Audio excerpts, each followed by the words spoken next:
Now listen to part of a lecture on the topic you just read about.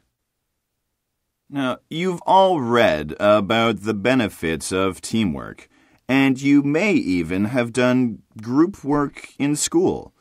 Although working in groups is common these days, some people do not realize that this style of work is not perfect.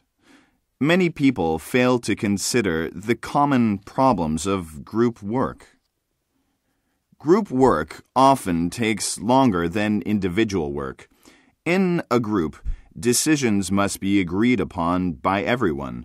However, each team member has a different idea on how the task should be completed, so it is difficult to reach group agreement. Some groups find themselves debating the same issue over and over, rather than working toward their goal. This negotiation process wastes time that could otherwise have been used to complete the task. In fact, group work is rarely more creative than individual work. In a group, most team members tend to follow a single leader who comes up with all the ideas. In other words, one or two strong personalities may dominate the group discussions, and other team members may be afraid to express their ideas.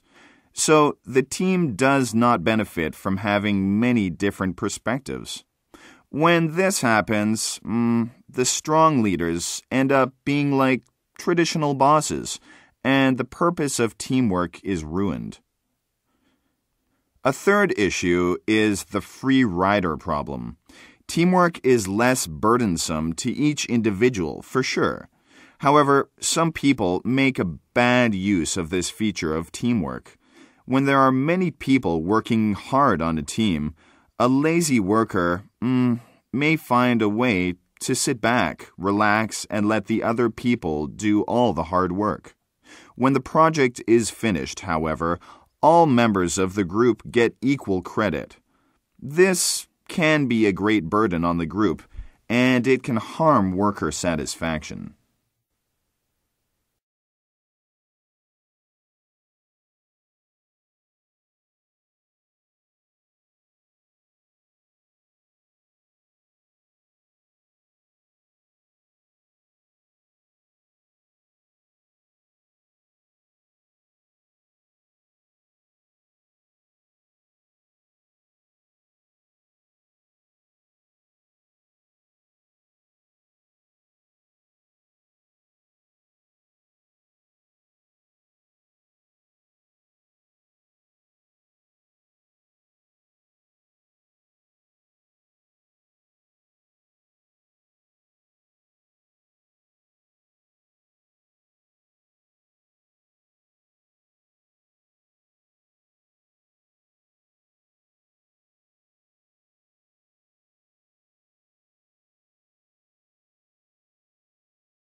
Now listen to part of a lecture on the topic you just read about.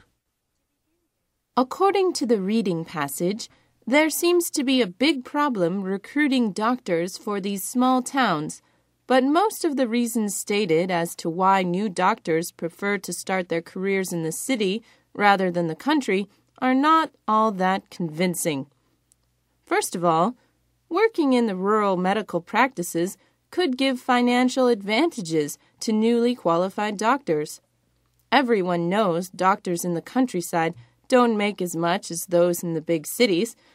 However, even though they do make less money in the country, the cost of living is proportionally lower than that in the city.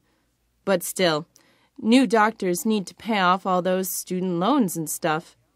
One way to get doctors to go to the countryside might be for the government to arrange some sort of funding so that for 2 or 3 years, loan repayment could be waived for doctors who commit to working in rural areas, or something like that. That'd make it much more financially attractive for new doctors to work in small towns. Moreover, advanced technology in communications allows young doctors in the rural areas to have opportunities for professional development. Using the internet and teleconferencing, rural doctors can get support from the medical community in urban areas, and they can get medical information online. There's no need for them to feel isolated nowadays. I mean, we are living in the 21st century, aren't we? Finally, some people might like the slow-paced, quiet life in the countryside. I guess that some people might find the lifestyle in rural areas a little slow and dull, but some people really like it in the rural areas, especially those who were born and raised there. The government can train and encourage the doctors to move to rural areas and give them several benefits such as tax breaks.